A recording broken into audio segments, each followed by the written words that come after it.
The defending champion Ohio State Buckeyes starting to hit their stride offensively. Julian Sayin is now the Heisman favorite, slight Heisman favorite, through 4 touchdowns in that blowout win over Penn State Saturday. He's the Heisman favorite, and Ohio State is the favorite to win the national championship as they head to Purdue this weekend. Sayin, a slight Heisman favorite over Mendoza at Indiana. Ohio State, a slight national championship favorite over Indiana. Those teams could end up playing in the Big Ten championship game. Every Monday here on HQ, our Tom Fornelli breaks down his college football contenders into 5 different tiers. We'll go 5 down to 1, okay? And at number 5, as Chip Patterson joins us as well, teams in a must-win situation. And they are all 2-loss teams who will be out with another loss. But it's interesting. I mean, there's some teams here that aren't like the others, it seems like. Notre Dame, Oklahoma, Texas, in the same tier as Houston. Yeah, I think looking at the situation, if any of these teams loses another game and still doesn't win their conference, which some of them would have an outside shot of doing even with a loss, but they're not going to get in as an at-large. And I think if you look at Oklahoma and Texas, I know that there has been a lot of talk about how they might get in with 3 losses, and that hangs on the idea of the committee taking strength of schedule more seriously this year than it has in the past. But we don't know how seriously that the committee is going to take it or what the context of the situation will be, because they said they're going to do it. They never said how or why. So is it a situation where strength of schedule will matter more if we're being compared to another 9-3 team, but if you're being compared to a 10-2 team, the win-loss record is going to matter far more than the actual strength of schedule, much like we saw last season? We don't know. So I look at this spot as Texas and Oklahoma are in a win-out situation. Notre Dame has to win out. It's lost to Miami and Texas A&M, which were great losses, but if they lose another game, they're not really going to have a great win to hang their hat on. Beating USC can only do so much, and USC is in this very same tier. So if they lose a game, they're going to be out of the playoff rankings. So I think if you're in this tier, maybe you've got an outside shot of getting in with 3 losses, but I wouldn't mess around. I'd make sure I won every single game left on the schedule. You know, the Trojans are in an interesting position as they are sitting here coming out of a win. A win, it counts. You're 6-2 against Nebraska, though obviously impacted by the loss of Dylan Raiola in that game.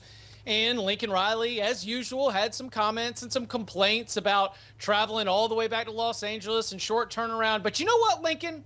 Get that brisket out, baby, because you got some home cooking. Because for the rest of the way, as USC is in this must-win scenario, they've got 3 of their 4 final games at home, and the only road game is at Oregon, which means you don't have to get out of the Pacific time zone. So all of our USC under Lincoln Riley in other time zones, all of those negative trends and storylines are out the window. It is literally all ahead and not far from home for USC if they want to crash the playoff picture. That begins with a home game this Friday against Northwestern. Let's go to Tier 4. This tier titled Nobody Takes Us Seriously. It's a 3-pack of ACC teams and a pair of teams, Tom, that everyone might start taking seriously if they upset top 10 teams this weekend. Yeah, I think when you look at this tier, like you see those 3 in the middle, the ACC teams, nobody knows what to do with the ACC right now. Nobody thinks any of them are actually all that good. They just keep winning games because they're playing games against other ACC teams. But one of them is going to end up winning the ACC and getting into the playoff, and nobody will take them seriously when they're there. But with BYU and Iowa, it is a reputation thing because BYU is undefeated. BYU has looked good every single week that it plays, yet when the rankings come out, BYU is seldom ranked where you would think somebody with an undefeated record with the kind of wins that they have should be ranked. And then you mention Iowa. Iowa's not ranked at all. Iowa's won 3 straight. Iowa's last loss was at home to an Indiana team that they made look far more miserable than any other team in the country has to this point. But as you mentioned, both have a great opportunity to say you should start taking us seriously this weekend because BYU's playing at Texas Tech and Iowa's welcoming Oregon into Kinnick. So if they can pull off the upsets there, they might just get ranked finally, Chris. I'll tell you what, that Virginia squad is a little bit more intriguing today than they were last week. And that's because I thought that their play had regressed kind of week by week. They break onto the scene with the win against Florida State. Then Florida State continues to spiral and the wins aren't all that impressive. But if you go back and if you grade them offensively and defensively, I think Virginia in the win at Cal had their best day in more than a month. It was the most amount of yards of offense that they'd had since beating Stanford back on September 20th. It was the best defensive performance in terms of yards allowed since they played William and Mary. So I thought that Virginia was a team that maybe was just losing its grip on being in first place, but to be able to go on that road trip, to be able to have that kind of performance, I think should be really encouraging. Now they've got to get it done against a couple feisty squads, but landing this plane at 11-1 is not crazy given what we saw against the Bears. And it's what is crazy is that they lost to NC State, but that does not count as a conference game this season. So Virginia, the only unbeaten team in ACC play, big quotation marks. We mentioned BYU and Iowa in that tier and how they have big opportunities this weekend, Tom. BYU is at Texas Tech. Texas Tech's in Tier 3, pretty good, but nothing guaranteed. Oregon is at Iowa, also in Tier 3, pretty good, but not guaranteed. And those are the only two teams in that tier.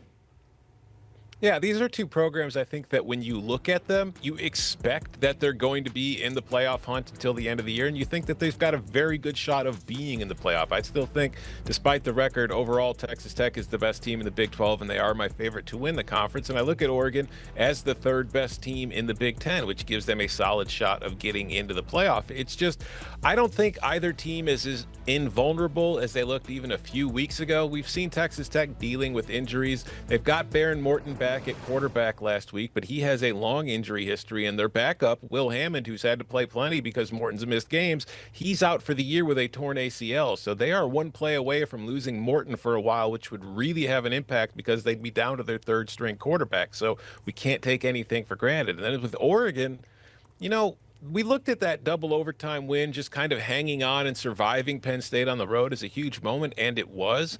But the fact of the matter is, since that game, Oregon has not looked nearly as electric or explosive as we saw earlier in the season. They've kind of, frankly, started to look a little bit more ordinary, and I'm kind of wondering if they're closer to being the fourth best team in the Big Ten right now than they are to being in that Indiana-Ohio State tier. And when you look at the games that they have remaining on their schedule, starting this week on the road against Iowa, there's no guarantee this Ducks team is going to get to the playoff. It is not out of line to think they could lose two more games and find themselves on the outside looking in.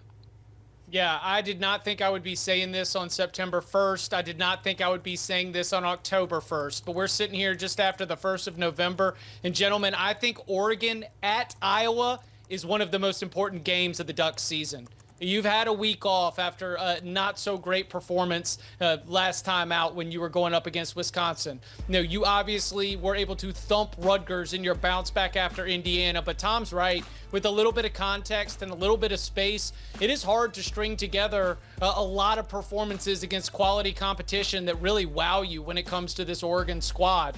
Can they go into Kinnick Stadium, the foreigner from out west, and be able to dominate that game with their athleticism advantage? It's very important for Dan Lanning's squad to do so. We'll find out Saturday, CBS, 3:30 Eastern Time. That is our big-time game of the week. Tier 2 in Tom Fornelli's playoff tiers. Basically in and playing for a bye right now. But it's interesting how you group these teams. I know what Texas A&M fans are going to say. Why are we grouped with all these other SEC teams that have a loss? We don't. Well, because if you look at the situation, they are basically in the college football playoff, but they're not guaranteed of winning the SEC, and they're not guaranteed of getting a first-round bye because they are going to have to likely play one of those three teams in the SEC championship. Now, what they have to their benefit is they've got more room for error. They could still lose two of their final games, which I don't think is likely, but they still can, and they would be in the at-large discussion, probably be a lock to get in. Whereas you look at the other three, Alabama, Georgia, and Ole Miss, they have less room for error. They can afford one more loss and still have a very good shot of getting in. But when you look at these four teams and you look what's remaining on the schedule, it's hard to see any of them losing enough games to fall out. So really the question for all of them at this point is, can we get to Atlanta? Can we win the SEC? And can we get the first round bye? And maybe even if you get to Atlanta and lose in the SEC championship, could you still end up with a first round bye? So I think that's what these 4 teams are looking at right now. Man, Kirby Smart keeps getting it done in these close games, and he steps to the mic. It's hard. Guys, in this league, it's hard. I mean, this razor's edge that Georgia plays with, 4 wins when trailing at halftime or tied. I'm keeping an eye on it. You know, I'm the big eye emoji watching the Georgia Bulldogs, because I could see them doing this dance the rest of the way, or I could see them taking 2 losses before the end of the month. Tom mentioned something that I think takes us into our top tier, which only includes the 2 unbeaten Big Ten teams, Ohio State and Indiana. And it's that we could have 1, maybe even 2 conference championship games where the teams already know that they're going to have a bye. You could have Ohio State, Indiana, perfect, playing a Big Ten championship game, but Tom, for what? Yeah, I mean, Indiana and Ohio State are on bye for the rest of the season. Like, their next game that matters will be the Big Ten championship. And I say that knowing that Ohio State has to play Michigan, okay? So I'm not overlooking that game. It's just look at the schedules, look at who they have left to play, and tell me where they're going to lose. I know Michigan's won however many straight against Ohio State, and nobody expected them to beat the Buckeyes last year. But I just don't see it happening this season. I think Ohio State is simply too good. So it's that Big Ten championship, which is really going to determine who's the number 1 seed in the playoff and who's going to be number 3 or number 4, because I honestly think that both of these teams will have a first round bye. There is a chance that only one SEC team will get it, because if BYU finishes undefeated, they're going to get a top 4 spot and they're going to get a bye. But I think if you look at these 2 right now, how can you really realistically say one of them will be ranked lower than 4 by the time the season comes to an end? It's just not a likely outcome. They're just going to cruise until the end of the month, till they get to Indianapolis. For what? For a championship, Chris. For trophies in the trophy case. Because this is college football and we are competitors, and we don't remember runners-up, and we don't remember participants, and nothing is promised. Forget resting starters or trying to load manage. If you make it to a conference championship game, I think you go all out, because that is the mentality that's gotten you here, and that is how you are going to be remembered. We are not dealing with the NFL. We are not dealing with professionals. Even at Ohio State, which pumps out a dozen NFL players a year, most of that roster is going to be living on their Ohio State time as the end of their football careers. No, conference championship games, as long as they're still holding them, as long as they're still giving out trophies for them, I expect both teams to be competing at the highest level. That's the key right there. If this does happen, though, I think we might expedite the process of maybe doing something different than a conference championship game. Chip Patterson and Tom Fornelli with us here on HQ. You can hear them on the Cover 3 podcast, 2-a-day Tuesdays beginning tomorrow. 2 Cover 3s for the price of 0, because it's free.